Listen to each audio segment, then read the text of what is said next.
말씀을 중심으로 후회하지 않는 삶을 삽시다 이런 제목으로 말씀을 드리려고 합니다. 이제 우리가 2018년도 마지막 주일 예배를 드리고 있습니다. 내일이 지나면은 이제 한 해가 완전히 우리에게서 떠나가 버린 그런 시점이 와 있는데, 이 한 해를 보내면서 아마 여러분들 느끼시는 감정은 다 다를 겁니다. 어떤 사람은 허송세월을 했다, 너무나 후회스러운 일이 많이 있다, 이렇게 생각하는 사람도 있고, 또 어떤 사람은 참 보람 있는 그러한 시간들이었다, 내 인생의 최고의 한 해였다, 이렇게 생각하는 사람도 있을 것입니다. 그 호스피스 병동에서 이제 막 임종을 앞두고 있는 사람들에게 설문조사를 했는데, 당신의 인생에 있어서 가장 후회스러운 것이 뭐냐, 이렇게 질문을 했다고 합니다. 근데 답이 어떻게 나왔냐면은 최선을 다하지 않은 것이다, 그런 말을 했습니다. 뭐 돈을 못 벌었다, 뭐 누구하고의 관계가 잘못된 걸 금치지 못했다, 그보다도 내가 하루하루에 최선을 다하지 못한 것이 후회스럽다, 이렇게 얘기를 했다는 것입니다. 여러분, 오늘 본문의 말씀 여러분들을 보시면은 바울이 자기의 인생에 대해서 말하고 있어요. 여러분들 6절 말씀 보시면 어떻게 되어 있어요? 전제와 같이 내가 벌써 부어지고 나의 떠날 시간이 가까웠도다. 이 말은 뭐예요? 자기 인생의 시온 주소를 정확하게 알고 있는 것입니다. 내 인생이라고 하는 것이 이제 떠날 날이 다가오고 있구나. 여러분들 자기 인생의 현 주소를 정확하게 알 수 있는 여러분 되기를 예수의 이름으로 축원합니다. 때를 아는 것이 지혜예요. 두 번째는 7절 말씀은 뭐예요? 나는 선한 싸움을 싸우고 나의 달려갈 길을 마치고 믿음을 지켰으니, 자기의 과거를 회상하는 것입니다. 자기 과거의 인생에 대해서 평가하는 거예요. 자기 현주소를 정확히 알고 자기의 과거의 삶을 평가할 수 있는 사람이 되어야 돼요. 근데 여러분, 이 바울은 지금 어떻게 평가하고 있습니까? 나는 선한 싸움을 싸웠다, 나는 달려갈 길을 마쳤다, 나는 믿음을 지켰다, 이렇게 자기 인생에 대해서 평가를 하고 있는 것입니다. 다음에 8절에는 뭐가 있어요? 자기 미래에 대해서 말하고 있습니다. 자기 미래에 대해서 뭐라고 말하고 있습니까? 이제 후로는 나를 위하여 의의 멸관이 예비되었으므로 주곧 의로우신 재판장이 그날에 내게 주실 것이며 내게만 아니라 주의 나타나심을 사모하는 모든 자에게 도니라. 여러분들, 바울은 자기의 현 주소와 자기 과거에 대한 평가와 자기 미래에 대한 기대를 정확하게 알고 있는 사람이었습니다. 여러분, 우리들이 지나온 또 한 해를 돌아보면서 우리는 어떤 평가를 할 수 있습니까? 주자십회라고 하는 그러한 것이 있죠. 주자가 가르쳐주는 10가지의 후회. 그 첫 번째가 뭐냐면은 부모에게 효도하지 않으면 돌아가신 후에 뉘우친다. 부모님이 살아계실 때 효도하지 않은 사람들은 부모님이 돌아가신 후에 후회하게 되신대요. 그 다음에 뭐라고 하냐면 젊어서 공부하지 않으면 늙어서 후회한다. 젊어서 열심히 공부하지 않으면 늙어서 후회를 하게 되신대요. 젊어서 열심히 일하지 않으면 늙어서 후회하게 되신대요. 젊어서 최선을 다하지 않으면 나중에 후회하게 되신대요. 편안할 때 어려움을 생각하지 않으면 실패한 후에 뉘우친다. 내가 편안할 때, 내가 잘 나갈 때, 내가 그것을 잘 준비하지 않으면 나중에 어려움을 당할 때 후회하게 되었습니다.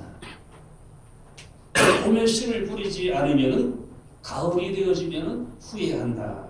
이러한 10가지의 그러한 후회를 말하고 있습니다.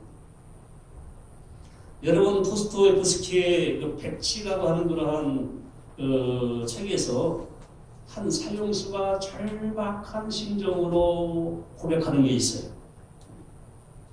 사형 집행 5분 전에 한 사형수의 독백이 뭐냐면은 만일 내게 삶의 기회가 다시 주어진다면 난 매 순간을 낭비하지 않고 값진 인생을 살겠네. 이제 5분이면 나는 죽는 거예요. 만약에 내게 새롭게 시작할 수 있다면 이제는 매 순간을 낭비하지 않고 정말 의미 있게, 정말 보람 있게 살 수 있을 텐데.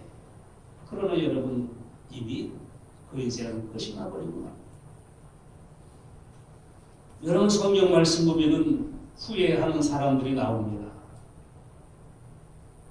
엘사가 팥죽 큰 그릇에 장자명분을 넘긴 다음 그리고 동생 야곱에게 축복을 빼앗기고 난 후에 그는 땅을 치며 후회를 합니다. 창세기 21장 34절 에서가 그의 아버지의 말을 듣고 소리내어 울며 아버지께 이르되 내 아버지여 내게 축복하소서 내게도 그리 하소서. 이삭이 이르되 네 아우가 와서 소려 네 복을 빼앗아 갔도다. 여러분 에서는 울 수밖에 없었어요. 왜? 장자 명분을 팔아넘겼기 때문에 하나님의 축복이 야곱에게로 가버린 거예요. 여러분 우리에게 주어진 인생은 단 한 번뿐이에요. 그리고 우리의 이 땅에서의 삶이 우리의 영원한 다음 세계를 결정한다고 성경은 분명히 말씀하고 있습니다. 그러므로 여러분 우리가 살아있는 날이 우리에게는 기회가 되어지는 거예요. 뭐 따라하세요. 살아있는 날이 기회다. 살아있는 날이 기회다. 살아있는 날이 기회예요. 죽어버리면은 아무것도 할 수 있는 것이 없어요. 살아있는 시간이 내가 무언가를 할 수 있는 기회, 내가 무언가를 만들 수 있는 기회, 내가 무엇인가를 힘쓸 수 있는 기회는 내가 살아있는 동안이에요. 여러분 유대인들의 탈무드에는 그런 말이 있습니다. 매일 오늘이 내가 끝나는 날이라고 생각하라. 매일 오늘이 내가 시작하는 날이라고 생각하라. 여러분 굉장히 이 말이 의미가 있다고 봐요. 매일매일 하루하루가 너의 마지막 날이라고 생각하라는 거예요. 그럼 여러분 어떻게 되겠어요? 정말 하루가 소중한 것이죠. 왜? 오늘이 내가 이 땅에 살아갈 수 있는 마지막 날이래 생각하면 얼마나 그 날이 소중한 날이 되겠습니까? 그런데 또 하는 거예요. 그리고 매일매일 오늘이 너의 인생의 처음 시작의 날이라고 생각하라. 이 말은 무슨 말이에요? 새로운 마음으로, 새로운 열정으로, 새로운 기분으로 하루를 시작하려는 거예요. 여러분, 우리가 하루하루를 정말 최선을 다해서 정말 날마다 새로운 힘을 가지고 살아가라고 그렇게 탈무드에서는 말하고 있는 것입니다. 여러분 우리에게 주어진 기회를 우리는 후회 없는 삶을 살아가야 됩니다. 그런 말 하잖아요. 지옥에 가면은 껄껄 하는 사람만 있다. 꼬리꼬리합니다. 그 여러분, 제가 성경 말씀을 통해서 우리가 정말 후회하지 말아야 되는 몇 가지를 말씀드리려고 하는데, 첫 번째는 뭐냐? 믿지 않은 것을 후회하게 되어진다. 하나님께서 인간을 창조하실 때에 하나님은 사람에게 영원한 생명을 주셨어요. 이것이 하나님이 인간을 향하신 첫 번째 마음이에요. 근데 여러분, 인간이 죄를 지음으로 말미암아 어떻게 됐습니까? 죽음이 인간을 지배하게 됐습니다. 모든 인간은 이제 죽음을 향해서 가게 되어진 겁니다. 그런데 여러분, 그 영원한 죽음을 향해 가는 인간들에게 영원한 생명을 주실 수 있는 그런 복을 다시 주셨어요. 그것이 뭡니까? 예수 그리스도를 믿는 거라고 성경은 말씀하고 있습니다. 그런데 여러분, 문제는 이 믿음이라고 하는 것이 내가 만들어내는 것이 아니라는 겁니다. 내 속에서 믿음이 생겨나는 것이 아니라고 말하고 있어요. 에베소서 2장 8절, 너희는 그 은혜에 의하여 믿음으로 말미암아 구원을 받았으니 이것은 너희에게서 난 것이 아니요 하나님의 선물이라. 하나님이 우리에게 믿음을 선물로 주셨고, 우리는 그 선물을 가지고 예수를 믿음으로 말미암아 영원한 생명을 얻게 되었다고 성경은 말씀하고 있습니다. 근데 문제는 뭐냐? 가장 지옥에서 후회하는 사람들은 뭐냐? 믿지 않은 것을 가장 후회하게 되신다는 겁니다. 여러분 생각해 보세요. 불신자라고 해서 다 나쁜 사람만 있는 건 아니에요. 또 믿는 사람이라고 해서 다 착한 사람만 있는 건 아닙니다. 제가 볼 때는 그래요. 믿는 사람 중에서도 안 믿는 사람보다 훨씬 나쁜 사람들이 있어요. 안 믿는 사람들 중에서도 믿는 사람보다 훨씬 더 착한 사람들이 있어요. 그런데 여러분, 문제는 뭐냐? 누가 지옥 가고 누가 천국 가냐는 거예요. 칼빈이 그런 말 했지요. 천국은 누가 가느냐? 죄가 없는 사람이 가는 것이 아니라 죄를 인정하고 죄를 사함받은 사람이 천국에 가는 것이고, 지옥은 누가 가느냐? 죄 있는 사람이 가는데 그는 죄를 인정하지 않고 회개하지 않는 사람입니다. 여러분, 모든 사람은 다 죄인입니다. 그런데 천국은 예수를 믿고 죄 사함 받은 사람이 천국 가는 것이고, 지옥은 예수 안 믿고 죄 사함 받지 못한 사람이 지옥 가는 거라고 성경은 말씀하고 있습니다.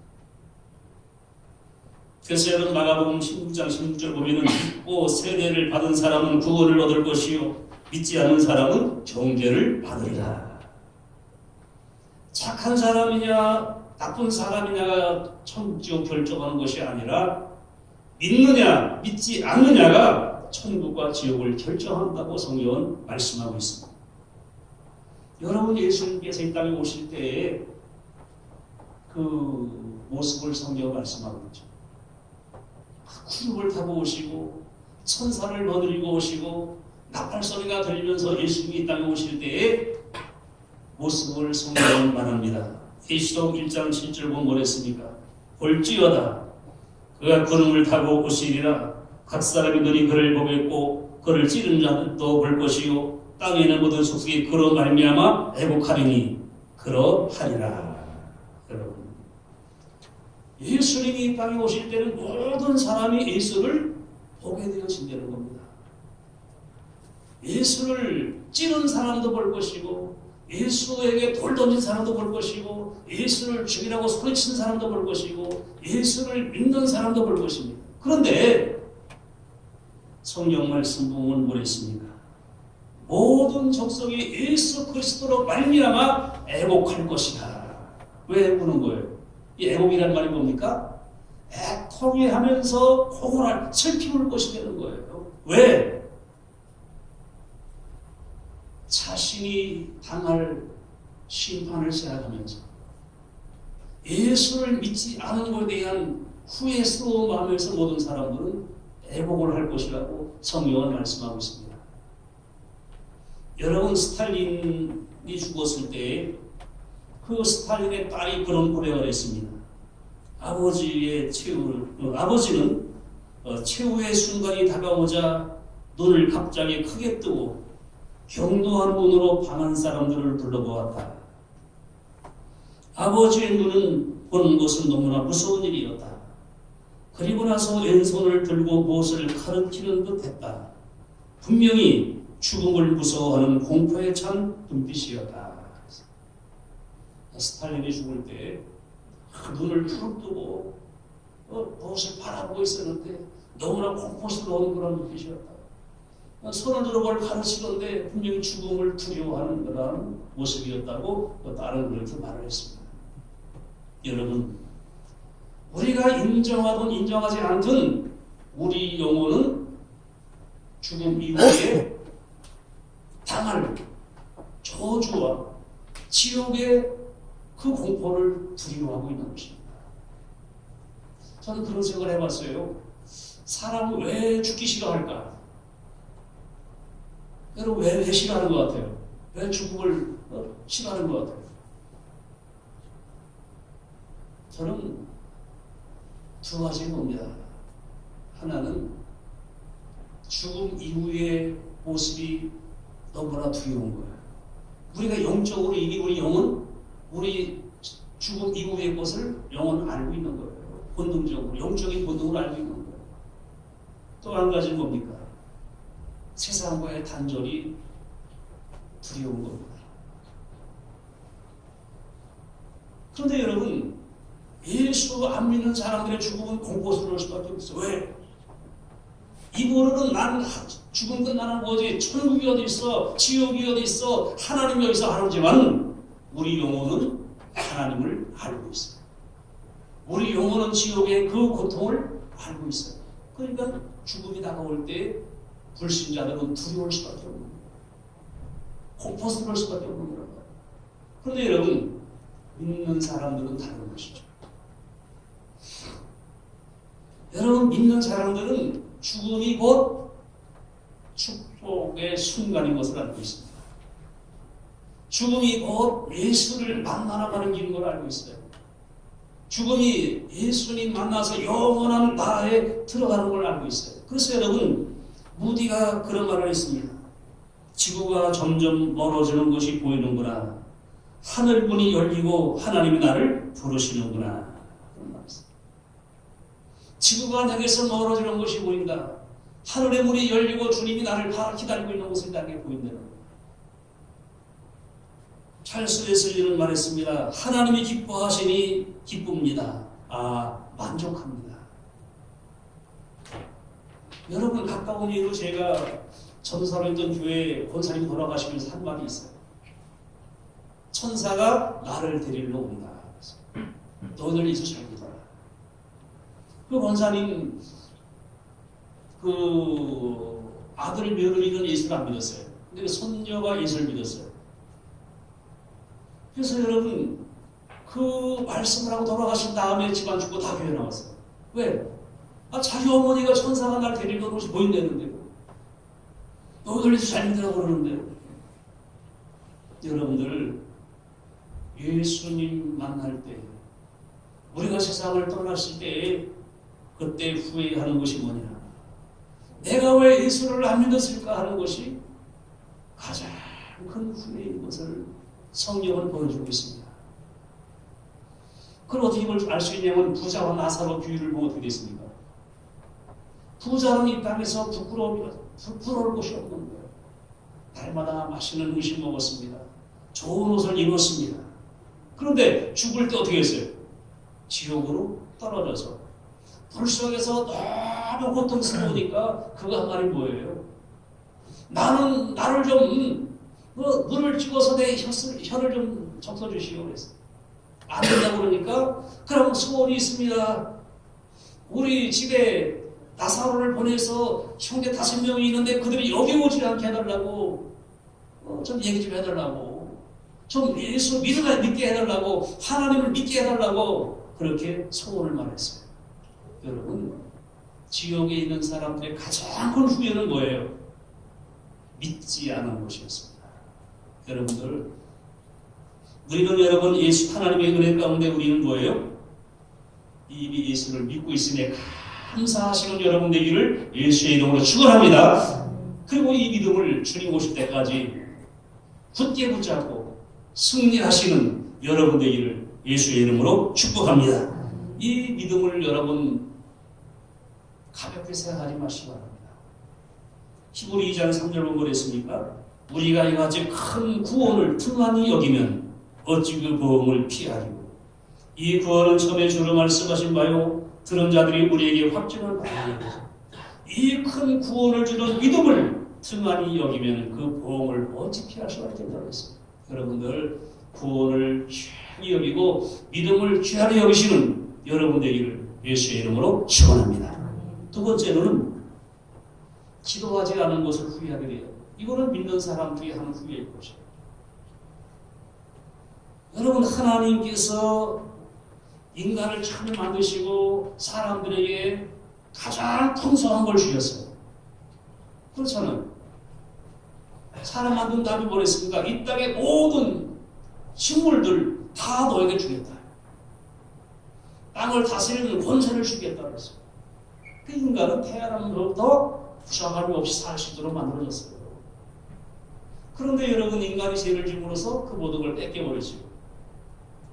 근데 여러분, 하나님께서 주신 다른 방법이 뭐냐면은 너희가 기도할 때 내가 너에게 예비한 것을 주겠다. 이것이 하나님의 약속이었습니다.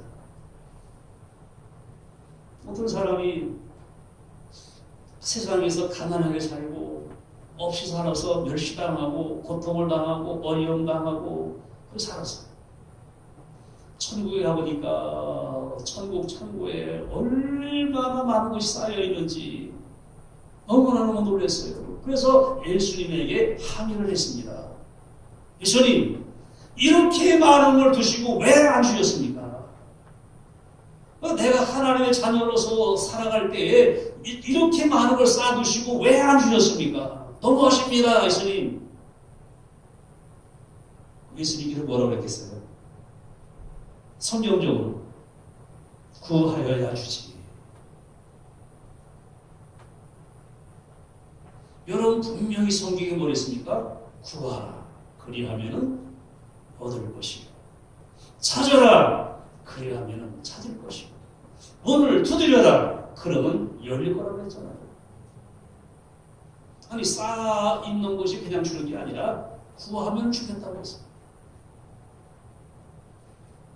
여러분, 마태복음 7장 6절 거룩한 것을 개에게 주지 말고, 요즘 자꾸 하는 말인데, 하나님은 마땅히 은혜 받을 만한 자격 있는 사람을 주신다는 거예요.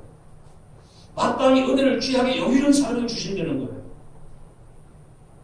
아무에게나 막 주는 것이 아니라 꼭 사모하는 자에게, 귀하게 여길 줄 아는 자에게, 가치관이 분명히 서 있는 자에게 주시는 거예요.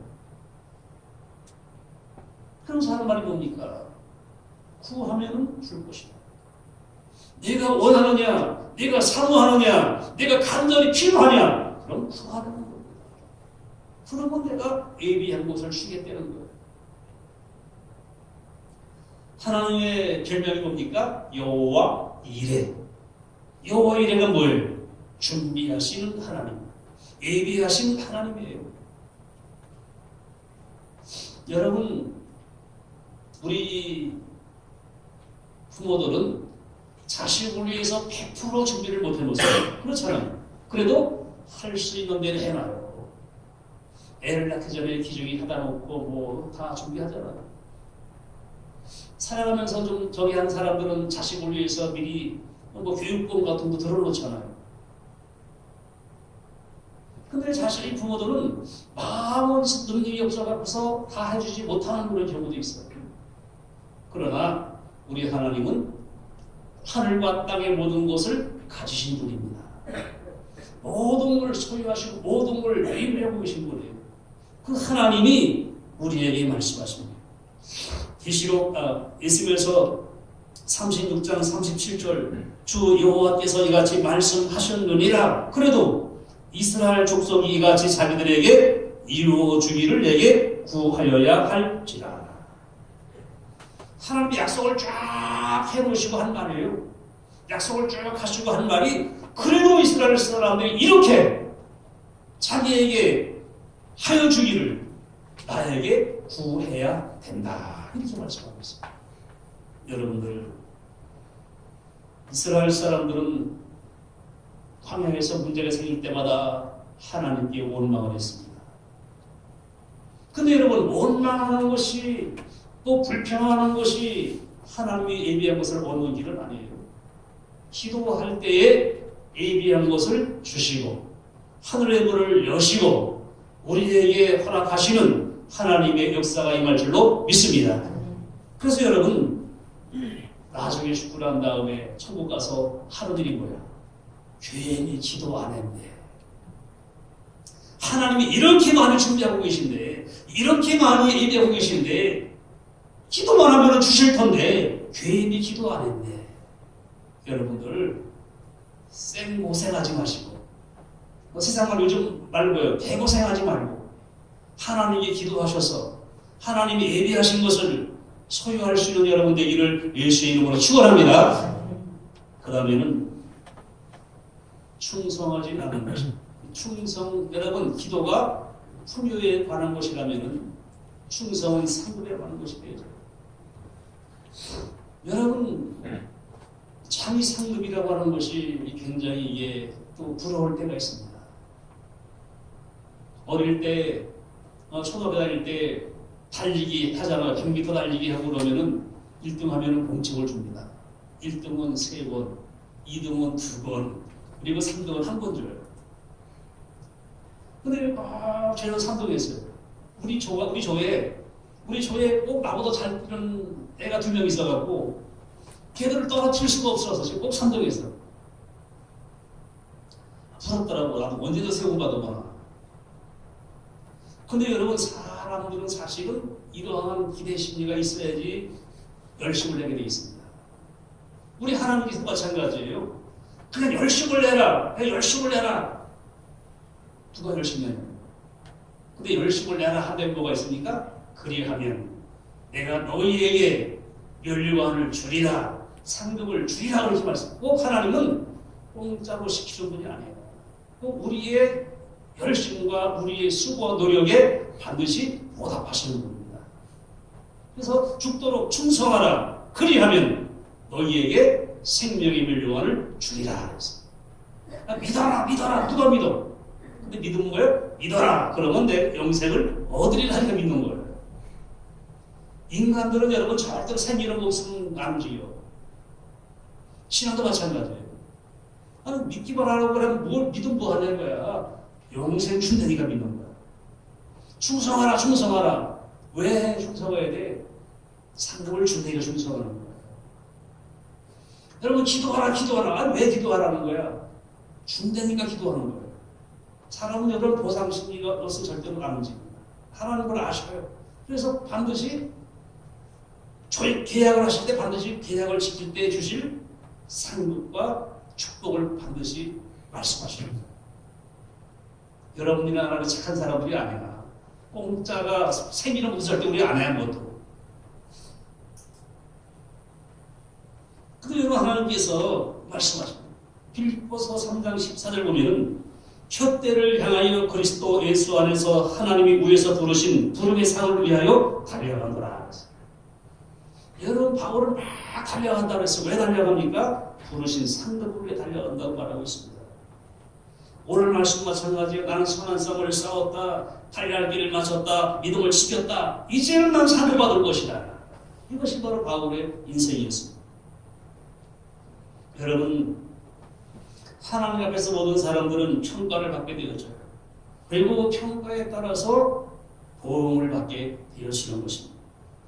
고린도전서 3장 14절 만일 누구든지 교회에 세운 공적이 그대로 있으면 상을 받고 누구든지 공적이 불타면 해를 받으리니 그러나 자신은 구원을 받되 불 가운데서 받은 것 같으리라. 여러분, 이 전에 뭐가 있습니까? 사람은 집을 짓는 사람인데 어떤 사람은 금으로 집을 짓고 어떤 사람은 나무로 집을 짓고 어떤 사람은 철탑으로 집을 짓는다. 그리고 그 마지막 때에 공력을 심판할 것인데 그것이 타고 없어지면 부끄러운 자가 되는 것이고 남은 자는 상을 받는다고 말하고 있습니다. 여러분들 어떤 사람은 그러더라고. 자기는 참 강도가 부럽다. 예수의 십자가에 달려 죽을 강도 있잖아요. 죽기 얼마 전에 바로 믿고 구원받았어. 시큰 돌다가 시큰 재기 보다가 시큰 그 세상 있고 취하다가 딱 죽기 전에 예수 믿고 딱 구원받고 얼마나 좋냐 이거. 아주 이상적이죠. 여러분들이 바라고 원하는 거지. 근데 여러분 문제는 뭐냐면은 상급이 없다는 거예요. 여러분 강도는 구원은 받았지만은 상급은 없어. 뭐 하는 게 있어야지. 여러분들 예수님 믿고 그리고 충성함으로 인해서 주님 만날 때에 기뻐하고 감사하고 찬양할 수 있는 그러한 상급받는 여러분 되기를 예수의 이름으로 축원합니다. 남들은 다 상급받는데 혼자 부끄러워가지고 그러고 있지 말고, 그래서 여러분 주님 만날 때 되면 내가 더 충성할 걸, 내가 더 봉사 많이 할 걸, 내가 더 기도할 걸, 내가 더 잘 믿을 걸, 이것이 후회라고 그렇게 말하고 있는 것입니다. 마지막으로는 전도하지는 않는 것을 후회합니다. 여러분 요즘 방탄소년단이 세계적으로 유명한 존재가 됐습니다.